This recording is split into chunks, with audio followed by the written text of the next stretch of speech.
नमस्कार दोस्तों, मैं स्वागत करती हूं आपका अपने चैनल भारत ब्रेकिंग न्यूज में।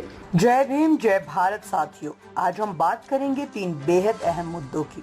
डॉक्टर भीमराव अंबेडकर 1975 की इमरजेंसी और फंडामेंटल ड्यूटीज यानी कि मूल कर्तव्य। सबसे पहले समझते हैं कि इमरजेंसी क्या होती है। क्या भारत के संविधान के आर्टिकल 352 के तहत देश में 3 तरह की इमरजेंसी लगाई जा सकती है? नेशनल इमरजेंसी, स्टेट इमरजेंसी और फाइनेंशियल इमरजेंसी। अगर देश पर जंग, हमला, आंतरिक अशांति या कोई बड़ी आपदा आ जाए तो राष्ट्रपति इमरजेंसी लगा सकते हैं। इमरजेंसी लगते ही कई मौलिक अधिकार यानी कि फंडामेंटल राइट्स सस्पेंड कर दिए जाते हैं। अब तक भारत में 3 बार नेशनल इमरजेंसी लगी है।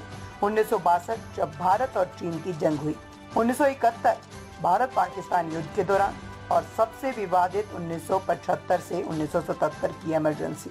अब आते हैं 1975 की इमरजेंसी पर, जो देश की राजनीति का सबसे काला अध्याय माना जाता है। 25 जून 1975 आज नारायण नाम के एक नेता ने इंदिरा गांधी के चुनाव को चुनौती दी। इलाहाबाद हाई कोर्ट ने इंदिरा गांधी के चुनाव को अमान्य करार दिया और इसके बाद इंदिरा गांधी ने देश में इमरजेंसी लगा दी, ये कहते हुए कि देश में आंतरिक खतरा है। लेकिन सच्चाई ये है कि ये इमरजेंसी लोकतंत्र को दबाने और विरोध को कुचलने के लिए लगाई गई थी। इमरजेंसी के दौरान प्रेस की आजादी छीन ली गई, नेताओं को जेल में डाल दिया गया, संविधान में बड़े बड़े बदलाव कर दिए गए। 21 मार्च 1977 को इमरजेंसी हटा दी गई और जब चुनाव हुए तो जनता पार्टी की जीत हुई और कांग्रेस की हार हुई। खुद इंदिरा गांधी भी रायबरेली से चुनाव हार गई। इसी इमरजेंसी के दौरान एक बड़ा बदलाव हुआ, 42वां संविधान संशोधन। इस संशोधन से संविधान में एक नया अध्याय जोड़ा गया, फंडामेंटल ड्यूटीज यानी कि मूल कर्तव्य। अब सवाल ये उठता है कि जब डॉक्टर अंबेडकर ने संविधान लिखा था तो उन्होंने फंडामेंटल ड्यूटीज क्यों नहीं डाले? इसके पीछे 4 बड़े कारण थे। डॉक्टर अंबेडकर का फोकस फंडामेंटल राइट्स पर था, यानी कि हर नागरिक को बराबरी, आजादी और न्याय मिले, खासकर दलितों और वंचितों को। उन्होंने संविधान में पहले ही डायरेक्टिव प्रिंसिपल डाले थे जो सरकार को सामाजिक और आर्थिक न्याय की दिशा दिखाते हैं।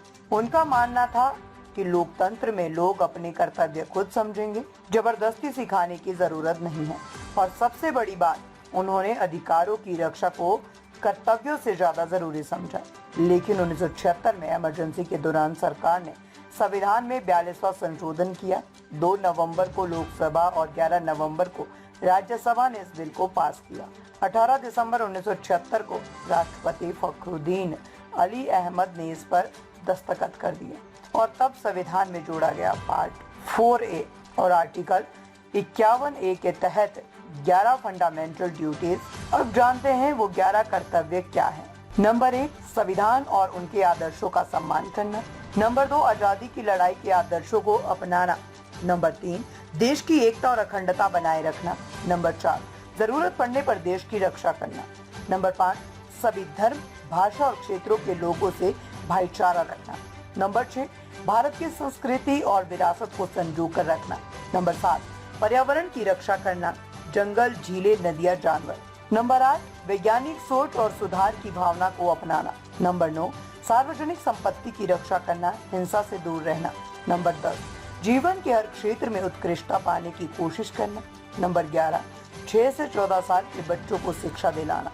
ये सारे कर्तव्य एक नागरिक के नैतिक और सामाजिक जिम्मेदारियों की याद दिलाते हैं। अब सोचिए, अगर डॉक्टर अंबेडकर 1977 में जिंदा होते तब ये कर्तव्य जोड़े गए तो वो क्या कहते? शायद वो ये 3 बातें जरूर कहते। नंबर 1, कर्तव्य ठीक है, लेकिन उन्हें सिर्फ नैतिक सलाह ना बनाकर कानूनी रूप से लागू करने वाला सिस्टम होना चाहिए। नंबर 2, अधिकार और कर्तव्य में संतुलन जरूरी है।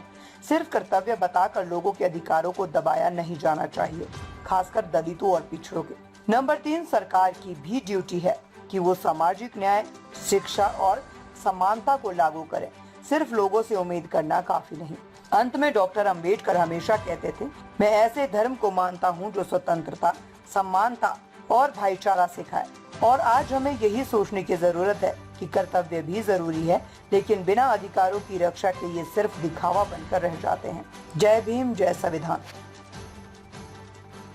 आपको कैसी लगी हमारी ये न्यूज हमें कमेंट करके जरूर बताएं। लाइक करें, सब्सक्राइब करें और अपने दोस्तों के साथ शेयर करें।